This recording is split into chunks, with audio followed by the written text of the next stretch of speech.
Hello, everyone, and welcome to this little talk about some postdoctoral research that we're conducting here in the Forensic and Legal Medicine in the School of Medicine in UCD and with the Office of the State Pathology Service. So I'm delighted to welcome you to this talk. And my name is Dr. Cleona McGovern. I'm Head of Forensic and Legal Medicine here in UCD. And my colleagues are Professor Linda Mulligan, Chief State Pathologist, and our brand new postdoctoral researcher is Dr. Niamh McCullough. So Niamh will be working between UCD and the OSP, and she'll be conducting this innovative research over the next 2 years. So I'll hand over to Linda first, and then Linda will hand over to Niamh and explain what it is that we're doing. So Linda, over to you. Thanks, Cleona. The Office of the State Pathologist are absolutely delighted to be involved in this research with UCD and, of course, the Irish Research Council. We are really excited about this research, and I won't dwell too long on all of this, and I'm going to hand you straight over to Dr. Niamh McCullough, who's going to take you through a summary of this exciting research, and hopefully by the end of it you'll have a better idea of where it's all going to end up. So thanks. That's great. Thank you so much, Cleona and Linda, for your unwavering and consistent support with this project as it has emerged over the last probably 6 or 7 years at this point. But so what is it all about? So the title is Searching for Missing Homicide Victims, looking towards developing a data-driven model. So what does all that mean? Basically, we're looking at, this is where the Office of the State Pathologist comes in, as they've agreed to share with us data, anonymized data from their case files, looking at cases where homicide victims have been concealed or disposed of after their murder. And we're looking at all of the information, all of the data around that, including, the sex of the victim, the sex of the offender, the ages, the distances. I'll show you a little bit more about what I mean by all that in a minute, but it's based on a number of different criminological theories that have emerged over the last 20 years. So in this slide here, you'll see an example of what we call a heat map, where the more intense and brighter colors indicate areas where there's a higher probability, in this instance, in this map, than an offender with relation to arson crimes, where that person is likely to live. And so that the police can then use that as a way of estimating where the residence of the offender is and how they can go about searching for them. So this is called, in this instance, it's a Jeopardy surface, and it was developed by Rosmo, as you can see there, in 2015. But we're going to combine that with some missing persons research from Gibbon Walna, the Grampian data, which many of our UK colleagues will be very familiar with, where missing persons who are still alive, the data is used to develop probability models about where they might be located after they have been reported missing. So these two kind of theories are going to be combined and used for this study here. So how are we doing it? As I mentioned, we're going to go through all of the case files, the relevant case files. First of all, establish our list of relevant case files where a homicide victim has in fact been concealed, and then do a deep dive into each of these cases and gather information from those files that will help direct and build models relating to the probability or developing patterns about where these victims might be located. So as you can see on the left there, we have, this is called a hierarchy cluster model, which we use different features to try and isolate potential probabilities in the case. So we're using here cause of death, and then we can see very small writing, but you might be able to see that a lot of cases where remains have not been found yet, the cases are ongoing. So it is a problem that the justice system faces, where when the remains of a victim aren't found, it's very much harder to proceed with a prosecution or indeed to establish an offender. And on the right-hand side there, you see that these nodes are smaller where the victim was closer to the road, and they're bigger when the victim was found further away from the road. So this is the kind of data that we're going to be feeding into our model at the end. So what do we expect? Based on previous research that I conducted for my PhD, we have been able to establish that there are statistically significant behaviours with these cases. So we're looking to create a decision support tool that investigating officers can use here in Ireland, and that these decisions that they make can then be based on data and evidence from previous cases. So this will essentially allow police investigating the case to profile the case through the database and then seek guidance about where to start. Where do they start looking for this missing victim?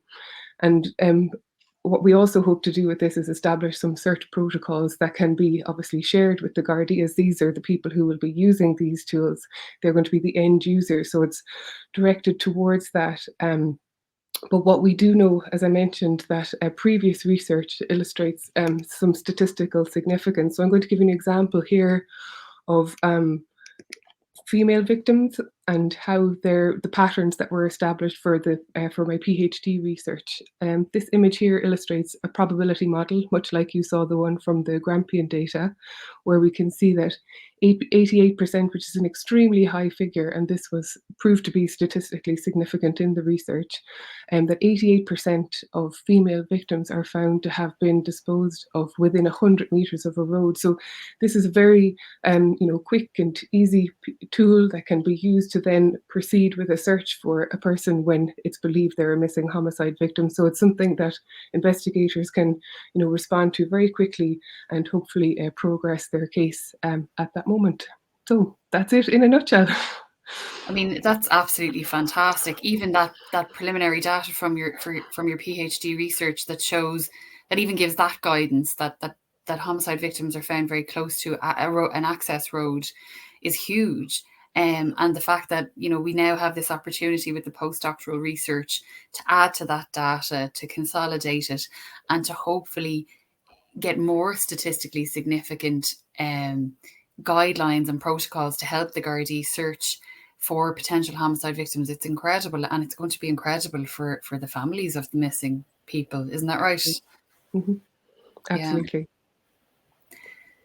So yeah, I think it'll be so useful, and what the intention of this is to make sure that it's all this research is conducted with academic rigor and linking into how things happen on the ground, that being able to assist in live searches, to be able to have a direct route from research that's conducted in an academic setting, but then taking it out into the real world, what this means for investigators and for families and for the wider public as well, what all this means, why trying to pull it together so that it has a hugely important and practical use for live and ongoing investigations. 100%. Absolutely. And that was essential to me as somebody who works in the area, that we need some, really strong, rigorous, practical assistance on the ground. How do we develop these things? How do we move this forward? How can we help the Gardaí with these very difficult cases? And how do we move it forward? As you mentioned, how do we find the remains of these victims? It's essential to the families and to the process of justice, because we do know that where remains are not found, it's far more unlikely that a criminal investigation will be allowed to proceed to a court level. Yeah, and as a forensic pathologist, it's so much more beneficial to us to find somebody close to the time of their death, as opposed to distance from it. We can tell so much more, and we can help so much more with that investigation. So this is absolutely amazing stuff. So we're really excited to be involved. Yes, I think. Thank you so much. It'll be so good to see all this, as Niamh said from the start. This has been ongoing research for a long number of years. No one knows that more than Niamh, who was buried in her PhD conducting all the preliminary data on this. But even ourselves, meeting up years ago, trying to get this project together, making submissions to the IRC, being able to pull all the partners together. So it's fantastic that Justice were able to come on board and as enterprise partner in this with the IRC, pull it all together, that UCD can host it. So it seems that everything has aligned nicely now, and we're really looking forward to seeing this take off. So I'm just delighted that we're finally here, that the postdoctoral research has started. And let's hope now over the next few years that we're actually going to see this being put into practical use at crime scenes. So is there anything else that you want to cover, Linda or Niamh, there? Maybe I guess how long has this research been? It's I'll leave that for Niamh to answer. How long actually, Niamh, have you been doing this for? Well, I suppose I haven't thought about it, but it's quite a long time. So my PhD research started in 2016, also with the support of the Office of the State Pathologist, but that took, about a year or two to set up. So it's been on my mind and in my life for quite some time. And the PhD was obviously a precursor to this postdoctoral research. So my gosh, what's that? It must be, 7 years, 8 years by now, is it? Yeah. Okay. Yeah. So it's it's PhDs never leave us. We're finally here, and we can finally do this. So it's a really, really huge opportunity. Yeah, and it's while it is collaborative between UCD and the State Pathologist, it's not research that we can just obviously open to everyone. So it's quite narrow in its scope. So it will be kept very much with Niamh as the preliminary researcher. And I know that it is an area that a lot of people have huge interest in, but obviously given the sensitive nature of it, it is quite confined as to who can actually access the data. That's going to be very strictly controlled for obvious reasons. So all those data sharing agreements and everything, they're all worked out with very strict parameters. So we know exactly who's accessing what data and who has access to it at any given time. So it really is only for the vast majority of this, it is actually only Niamh who will be looking at some of this data at any one time. Even I won't get to see it. Linda doesn't get to see it. It's very, very tightly controlled as to who has access to any of this information. Obviously, it will be published in due course. That's the whole point of it being in an academic setting. But while it is being conducted, it is very tightly controlled. And we hope to see in a few years, perhaps bringing in Garda colleagues into this, that we would hope that this will expand and develop, because everything that begins in like that PhD that stays with us all who have been through that process, like the bad family member that never goes away, it's there all the time in the background. And then as we build over the years, it develops into postdoctoral research. And we hope that this is just a start of many collaborations between UCD, between the State Pathologist, and building on that to widen the scope to other colleagues as well, because it always should develop and grow. This kind of research never stays still. And as technology gets better and better and better, it should grow and develop, which I think is it's actually one of the aims, isn't it, Niamh, of the project? Absolutely. Yeah. I mean, if you remember the origins of this, I mean, it embodies the definition of what it is to be a multidisciplinary project, which has been proven to be more effective as a piece of research. I mean, we all come from such completely different backgrounds and walks of life, and can see a common thread that requires all of our input in order to make it a successful piece of, and a useful, I mean, that was the key to this for all of us, I think, was that it was actually a useful tool for people to use. So it certainly is a multidisciplinary approach to, quite a complex problem. So I think that's the beauty of where this started. It was actually funded by the IRC for multidisciplinary research, pulling together a whole range of people. Linda, you might talk on that, about all the people that we pulled together from lots of different backgrounds. When was that? I think that was 2018, 2019. It was quite some time ago.